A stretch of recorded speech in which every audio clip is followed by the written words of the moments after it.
Welcome to the Real Freedom Podcast, where we inspire you to pursue your passion to gain time and financial freedom through opportunities in real estate. I'm your host, Mike Swenson. Let's get some real freedom together.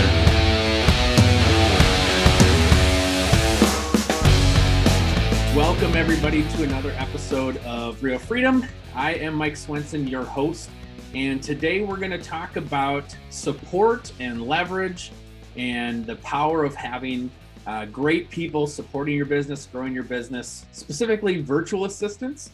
And so today we've got Max Fisch here, and a little bit background about Max. He started out as a mortgage originator back in the early 2000s, and within 1 year, completed his first flip, netting a significant profit. Since then, you've completed hundreds of transactions between financing, wholesaling, rehabbing, investing. So you're based in Philadelphia, Pennsylvania. Now you are working on virtual assistant business. Welcome, Max. We're so excited to have you. Why don't you just share a little bit more about you? Oh, thank you, Mike. I appreciate that. Thanks for the intro, and I appreciate having me.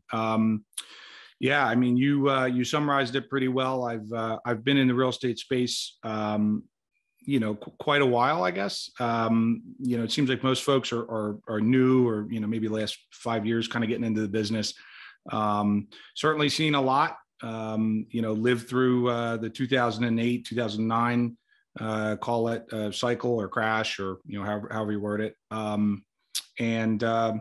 Today I'd say probably half my time is dedicated to the real estate business. I have 4 full-time guys in the office, and then the other half is the VA business. And to your point, just enjoy helping people, like having conversations, spend a lot of time on the phone, really working with current clients and things like that. So gotta love what you do. So let's kind of walk chronologically through kind of where we're at, and ultimately, your VA business today. How did you get into real estate, starting as a mortgage originator? What got you into that space to begin with? Yeah. So very early on, I think I was maybe like 18, probably wasn't even that shortly after my 18th birthday. I actually got into the auto business, and I was doing sales. Went there, was always into cars, and thought, hey, that would be an interesting opportunity. Better than the candy shop when I was 15 or whatever it was.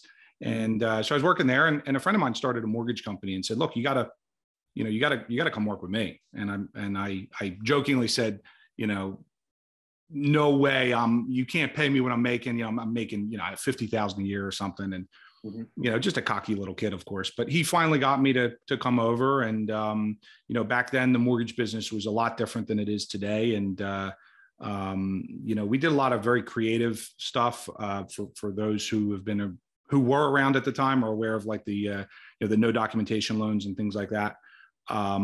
It just was very creative. So we were, the people in foreclosure, there was a solution, and I really enjoyed that aspect of really trying to work with people to figure out problems and help them save their properties. And obviously, being immersed in real estate, I ended up seeing a property for sale and knew the numbers. And that was my first flip that you mentioned. So then, a lot of people are interested in flipping. They're interested in wholesaling. How did that business develop from you from now I got my one flip, and how did that grow? Yeah. So the one thing that I always tell people is, looking back, I realized that I got very, very lucky with that first flip. So I had arranged my own financing. I did a loan with Countrywide, for those who remember, 100% financing. The rates were very good. They were about double what they are now, even back then. So I want to say it was like 6%, 6.5%. Had things gone bad, or had I kept that property a little longer, I would have been exposed to 08, 09 potentially. And that would have, I didn't have the reserves at that time. So did that, and worked in the South Jersey market for a while. It wasn't until, I want to say like 6, 7 years ago, 2015, something like that I decided I need a bigger market. And my father had always said, if you're even a small fish in a place like Philadelphia, you're still doing really well. And so I went to the Philly market, Went to some RIAs, met some people. And, once I learned the market, I learned how to comp, because it's a little bit different than, say, a more suburban market. It was pretty straightforward. But South Jersey, generally, there's just not a lot of transactions. And of course, everybody knows a realtor. So it's not impossible. There's a lot of guys making money there, obviously, but it's just a lot more difficult to break into than Philadelphia. And, now we do, 6 or 7 big, large rehabs a year. Mm-hmm. And how are you finding, because in addition, you're doing wholesale transactions too. How are you running across those? Is it intentional? What are your marketing sources? And then, everybody wants to know, right? How can I find my deals? What can I learn from people who have deals? Mm-hmm. Yeah. So, Philadelphia is an interesting market. Obviously a lot of diversity, but it's also a very big city geographically. There's, I think like 1.5 million, 1.6 million people, but geographically it's very, very large, and pretty diverse. And so, we see all kinds of people, economic status, race, religion, everything in between. So I had originally started with, I'd paid a mentor, to find out, basically shorten my learning curve on the marketing, and the pitch by him was niche lists, right? So probate, tax delinquent, all the stuff that we all know. And that was the focus for a little while. And then once I got comfortable with the market and I decided I really wanted to get into the rehabbing part heavily, I decided it made more sense, one, to pass on the small stuff. So the majority of the deals that die due to title issues, and there's a lot of them in Philadelphia for me, when I looked at my numbers, were the small stuff, the deals that were, say, under 50 grand. So what I did was I started focusing more broadly, and I started targeting only the properties I would want to buy, renovate, and sell, right? So, so that kind of excluded a big portion. And today, the ones that we wholesale, or maybe even do a wholesale, buy it, do a clean out, put on the MLS, are properties that, for one reason or another, don't fit our criteria. So one quick current example is right now permitting, and to take it a step further, variance, any kind of variance stuff, change of use or that kind of thing, is taking a very, very long time to get approval for. And so, although I will do rehabs in Philly today, they got to be much sweeter deals, where I've kind of taken a shift, and we focus more on the suburbs, I would say, at this point. So that's like one example. So, I don't know, maybe we picked up 3, 4, 5 contracts last week. I might buy one and the others will wholesale. So the wholesaling is just a product of, a selection process, by me. And I think that's one of the things that, as people grow in real estate, you realize there's so many different ways to take it. It's kind of like, those choose your own adventure books in the past, where it's like, okay, what's going to be the best use for this property? And so, me originally getting into, residential sales, I was on the admin team for a real estate team. They're just looking at take the listing, or not, and for you, there's so much more that you can do with that. You're looking at, is it a flip? Is it a buy and hold? Is it a wholesale? Is it a development deal? There's lots of different things that you can do and lots of different ways that you can make money. So it's really just figuring out what's the best use of that property and how can I maximize that property to meet whatever needs that you're doing. Is that right? Absolutely. To take it a step further, we did, I think, 2 lease options last year. These were properties that I could have wholesaled, but I knew that I probably would have made the same money wholesaling, with the down payment on the lease option. And when I go to disposition the property, say in 2 years, it'll literally be worth, I would guess, probably 3 times what we contracted it for. So instead of making, say, 10,000, we still make the same 10, but then there's probably another 75 or 100,000 a few years down the road, and the rental income covers the mortgage by, I want to say the mortgage is like $700 and we get $850 in rent. So there's not a lot of juice there, but I got a $15,000 down payment, put 5 into the house and kept 10. So yeah, definitely looking at it creatively and taking that kind of consultative approach is definitely key. And in Philadelphia, they do a lot of rezoning. So they've rezoned, I would say like twice in the last 20 years, not the whole city, but certain parts. I did a monster deal a year ago where it was a single family, but it was zoned RM1. And in Philadelphia, that just means you can go multifamily by right. Now there's some restrictions. Long story short, I had offers, called a $20,000 wholesale fee. We ended up making well into the 6 figures because a buddy of mine bought it, converted it to, I think, 5 units or 4 or 5 units. And he actually just completed the construction 2 months ago. So knowing the zoning and knowing, how to, I guess, market the property or how to analyze the property for a buyer is extremely important and can be the difference between, a decent deal and a monstrous home run, or maybe even a deal and no deal. Yeah, I think that's really important. Was that a tear down and a rebuild then, or the property was just big enough that they were able to add units within that? Yeah, so it was a 3-story. No, excuse me. Technically, 3 stories in an attic. So if you look, you see 4 rows of windows. And this was in West Philadelphia. And basically, what they were doing was, and you could see it up and down the street. So it wasn't hard to identify. But what they were doing, what this guy did and what everyone else did was dig out the basement. So the basement ends up being a unit because there's egress in the back.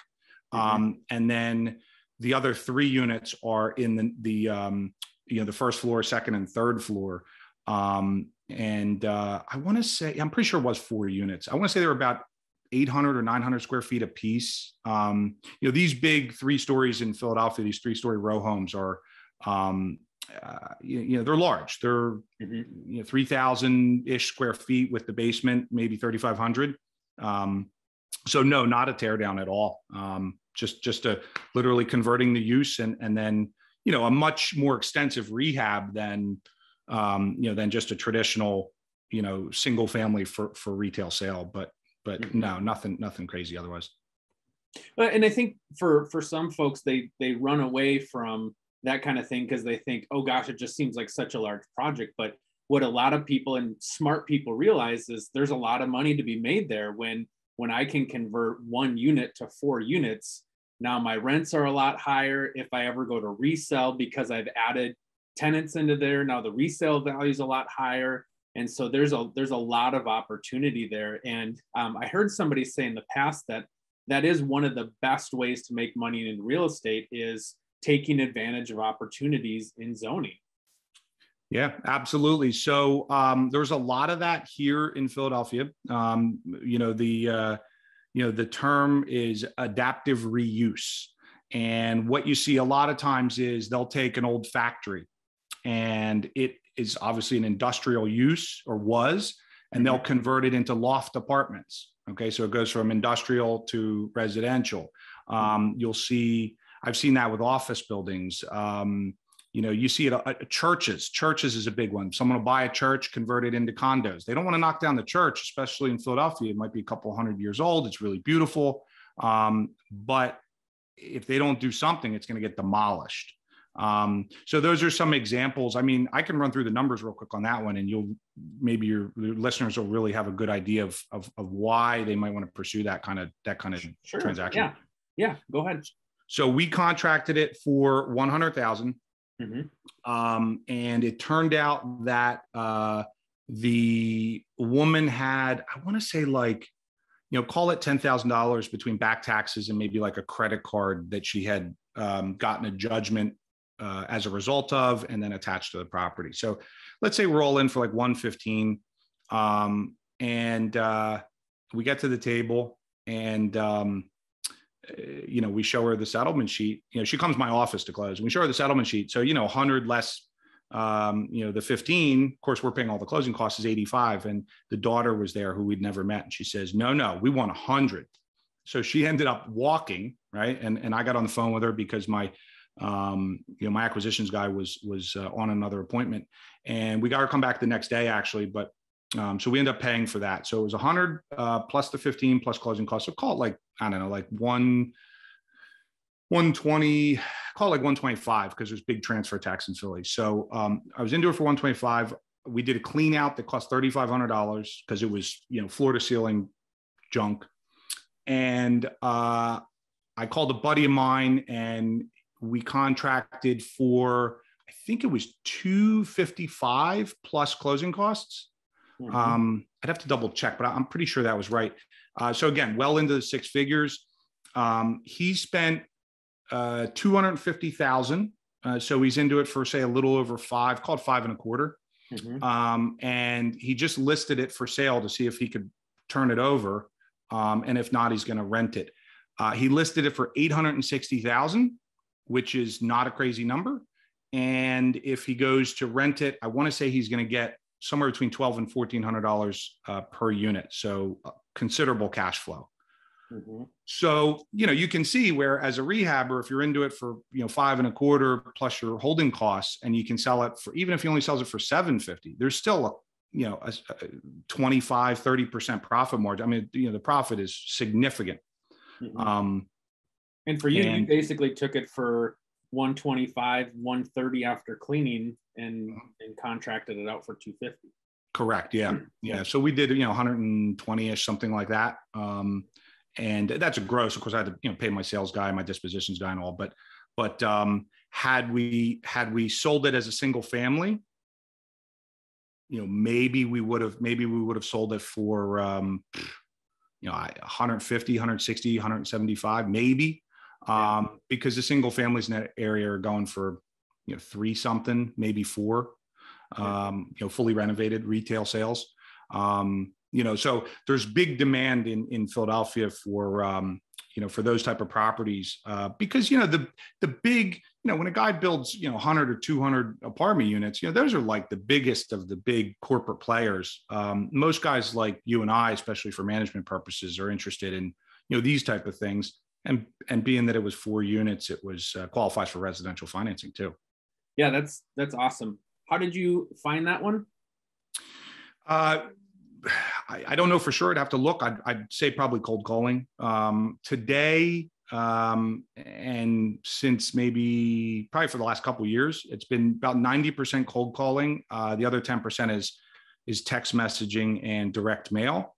Mm-hmm. We don't spend more than, I don't know, $2,500 a month on direct mail because it's very targeted, small list probates, the unreachables and things like that. So it's a very, very small part of our business. So let's transition then and talk about the virtual assistant company and how that came to be and how it's grown for you.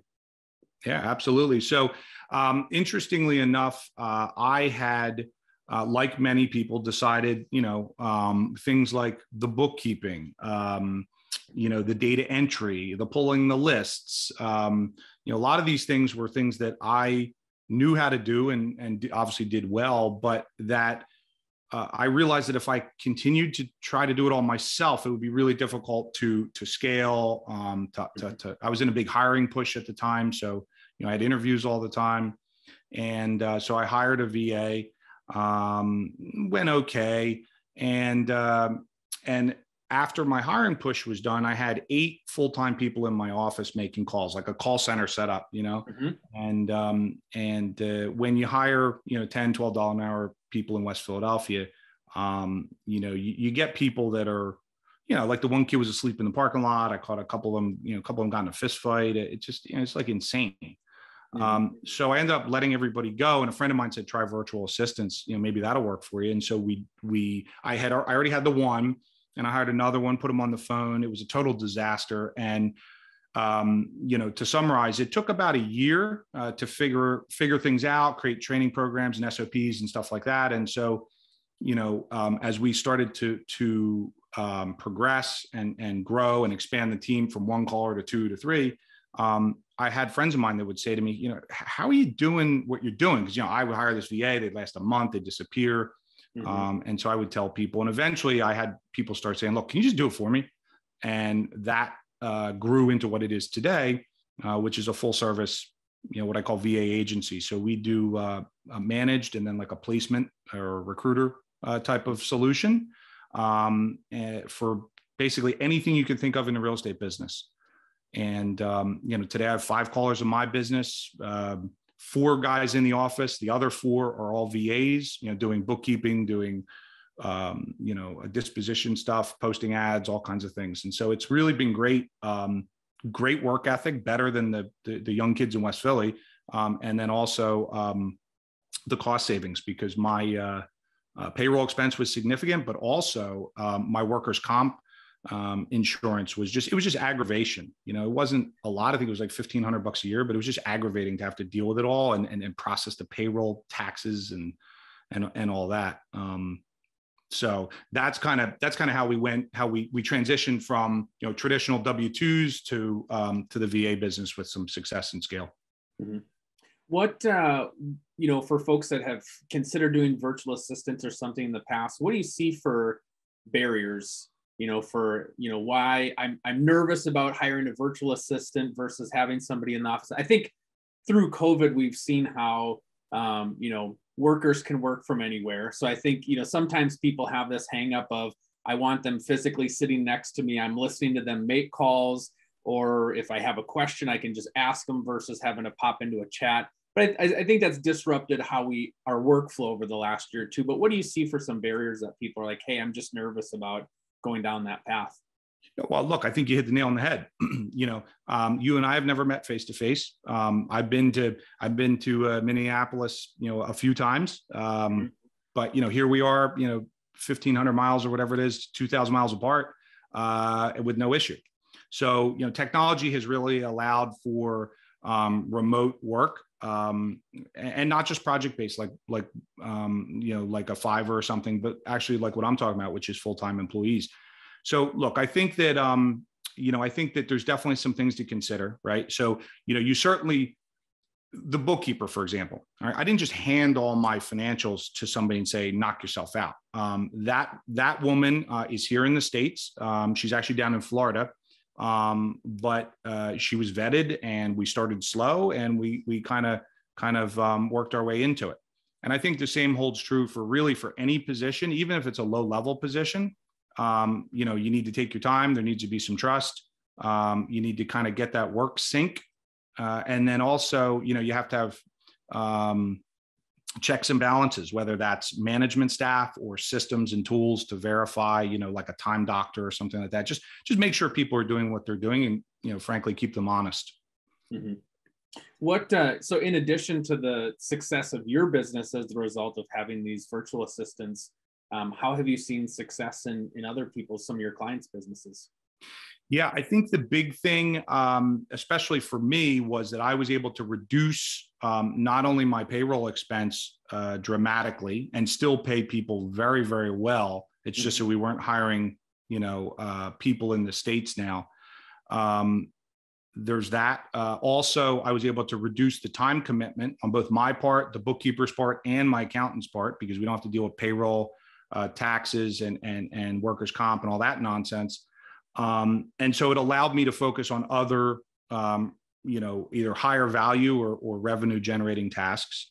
And most clients, look, we have guys that come to us that are, brand new and have a shoestring budget, and they're able to essentially get help as a result of the reduced expenses.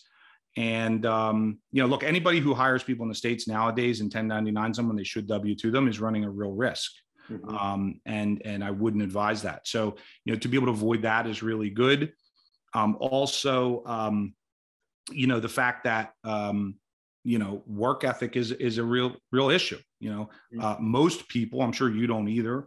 I don't like to make phone calls. Certainly don't want to sit on a phone for 8 hours a day and make calls. So, finding people that are actually willing to do that, with a smile and a good attitude, that's not easy. So again, all of that just allows, in my mind, the business owner or the entrepreneur to just stay focused and not get distracted with stuff that, that doesn't really help them in any way in business. It just distracts from their goal, whatever that goal is. Yeah. And how does the the training process work? Are you providing some of the training and then have your clients provide some of the training? Are you taking on, 75% to 25%? How does that process work for folks? Yeah. So look, I tell people all the time, I make all my money in the real estate business. I started doing this because people ask me, and I like helping people. Anybody who knows me, any clients, we routinely, discount and give back, give them free this or free that. I mean, I spend an hour on the phone with a guy, and it's like, I just want to see people make money and do well. And so, I think that, for us, look, I think if we tried to do everything, we wouldn't be a good fit. But we're certainly there to offer, 9 times out of 10, I guess I would say we're doing all of the training, depending on the role though. Right. So for example, a month ago, we placed 2 individuals that we identified to work as acquisitions guys. And I'm talking full on, like, talk to the seller, negotiate pricing with our client's approval, of course.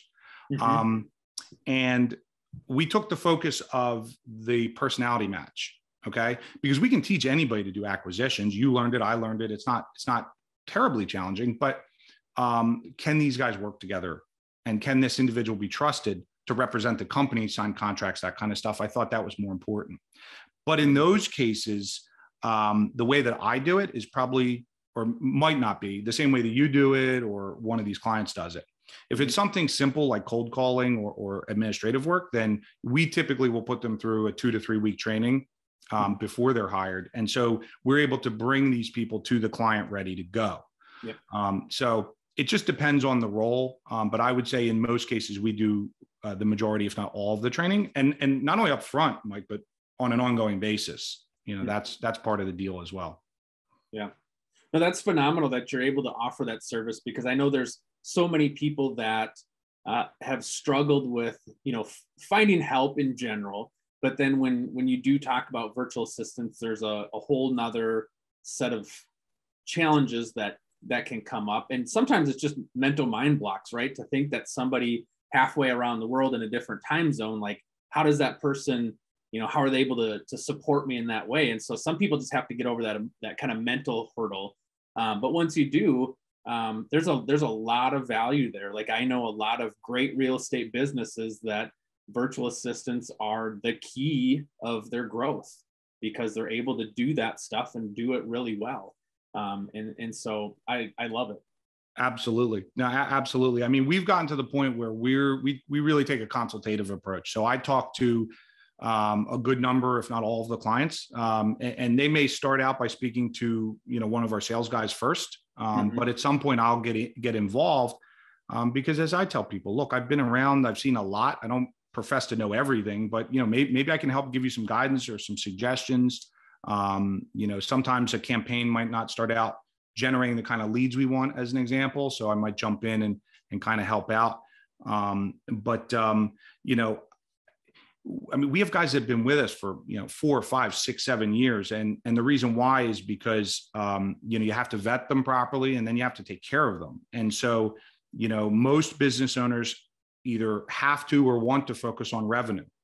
They can't focus on the HR stuff also, or, wear all the hats. Before we started talking, we were going back and forth a little bit about highest and best use of one's time, and so, I think it's important that, if you're going to hire virtual assistants, that you really take your time, with contractors, we say slow to hire, quick to fire.